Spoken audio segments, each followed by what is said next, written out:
Kak, kalau jualan pet shop jam live yang bagus jam berapa ya, Kak? Oke, Mhm. jadi sebenarnya gini, mungkin bukan hewan peliharaan kali ya, tapi aksesoris misalnya atau enggak misalnya makanan gitu-gitu kali ya. Karena kalau hewan kan kita belum bisa ya di Nggak boleh. oke.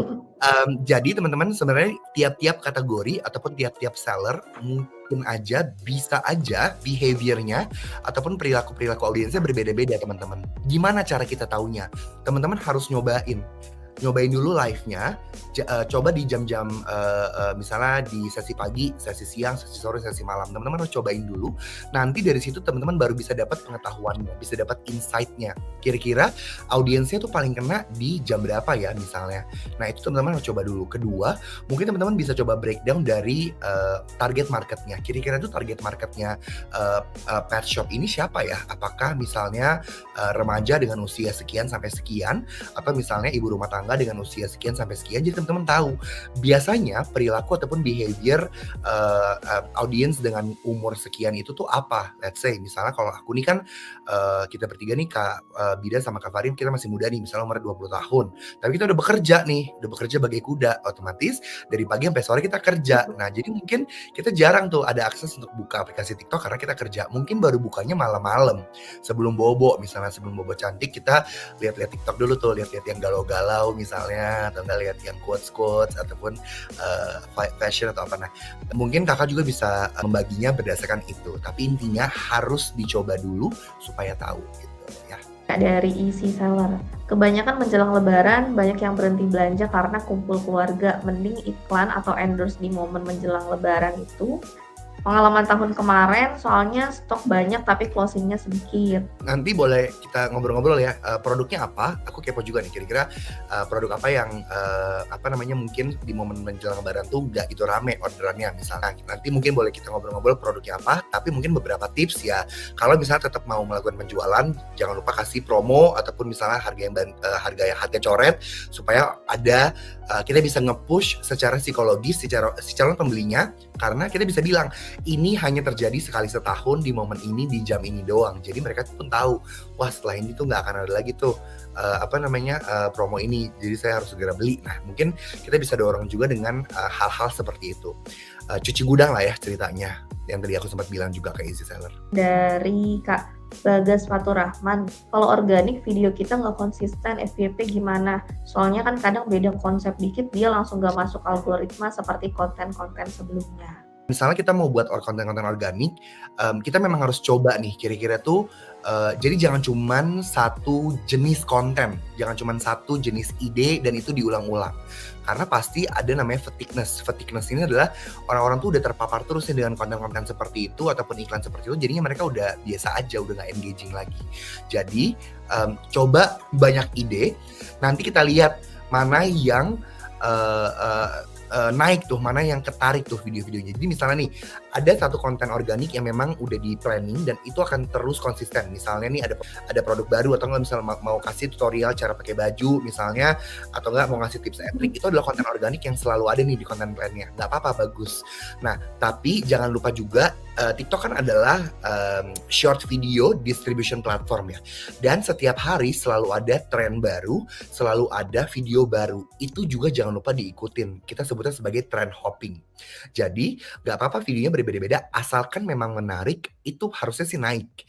Nah, gimana cara kita taunya? Yang pertama pastinya kita harus rajin scroll TikTok untuk tahu apa nih yang lagi trending sekarang. Kayak misalnya Taylor Swift lagi trending banget. Ya kalau misalnya ini mau dimanfaatin sama teman-teman yang jualan baju, itu bisa banget. Misalnya jualan parfum kayak tadi aku bilang, atau misalnya apalagi yang lagi trending.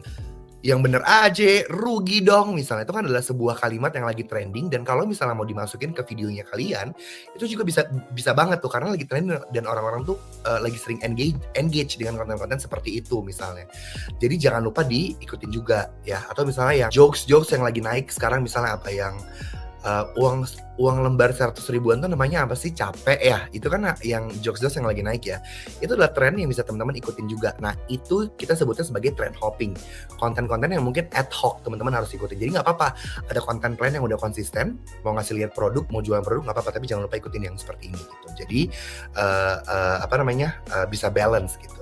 ya. Pertanyaan terkait mudik juga nih Kak, katanya kalau misalkan saya kan mau mudik rencananya lebaran nanti, saya nggak live TikTok.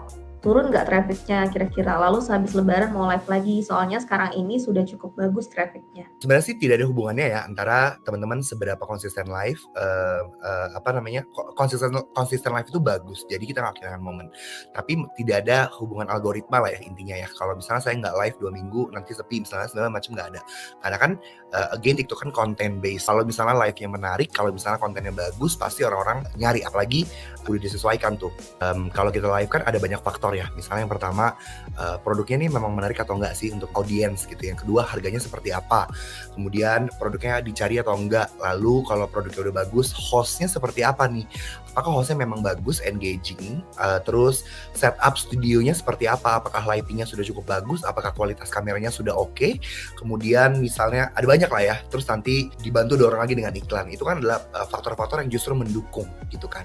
Nah, kalau misalnya kakak mau lebaran dan berkumpul sama keluarga, nggak mungkin dong masa ya si traffic lebih penting daripada kita kumpul keluarga gitu misalnya kan. Kalau misalnya nanti setelah lebaran mau live lagi ya nggak apa-apa, live lagi. Kalaupun misalnya nanti kakak ngelihat audiensnya belum kekumpul banyak ya, mulai lagi konsisten lagi, terus nanti mulai lagi dorong dengan iklan. Tapi ingat, faktor-faktor yang tadi aku bilang itu kan penting, jadi harus dibenerin juga hostnya, produknya, harganya. Misalnya kakak mau bilang banding harga setelah lebaran cuci gudang di live-nya, itu kan adalah sebuah ide yang menarik juga tuh. Itu juga jangan lupa diperhatiin. Kak Firmansyah, di TikTok itu bisa jualan produk yang gak nyata gak? Kayak misalkan game. Soalnya ada beberapa juga yang pengguna big seller, dia pengen naruh jasa kayak cuci AC gitu di TikTok, itu kira-kira bisa nggak? Kalau misalnya produk di shop Tokopedia itu pasti seperti kebanyakan marketplace lah ya, produk-produk yang memang nyata, yang memang bisa dirasakan sama si customer. Nah, terus gimana Kak kalau misalnya saya jasa? Gimana kalau misalnya saya jualannya hal-hal yang lain gitu? Nah, teman-teman mungkin tidak bisa berjualan dari shop Tokopedia, tapi misalnya teman-teman punya channel berjualan yang lain, misalnya platform messaging seperti misalnya Line, WhatsApp misalnya, atau misalnya teman-teman berjualan dari website, itu tuh bisa. Nanti teman-teman tetap buat konten di TikTok, kita iklanin.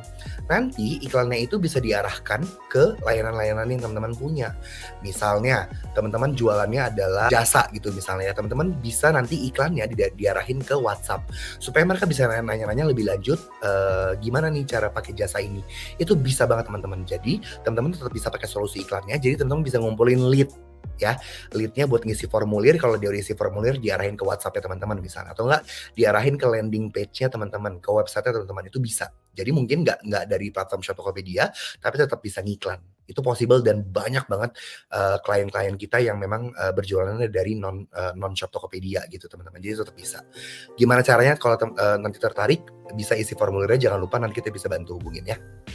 Dari rumah ternak Kak, ada training untuk ads-nya nggak? Mungkin ada bimbingan nggak tentang ads di TikTok ini? Tentu ada dong, nanti mungkin teman-teman kita bisa taruh di linknya di kolom chat juga kali ya Kak Bida ya. Jadi teman-teman nanti kalau misalnya udah isi formulirnya, kita bisa bantu untuk asistensi juga teman-teman ya, kita undang ke webinar ataupun ke acara-acaranya TikTok, nanti teman-teman berkesempatan gitu. Jadi jangan lupa diisi formulirnya, jadi kita bisa tahu datanya ya.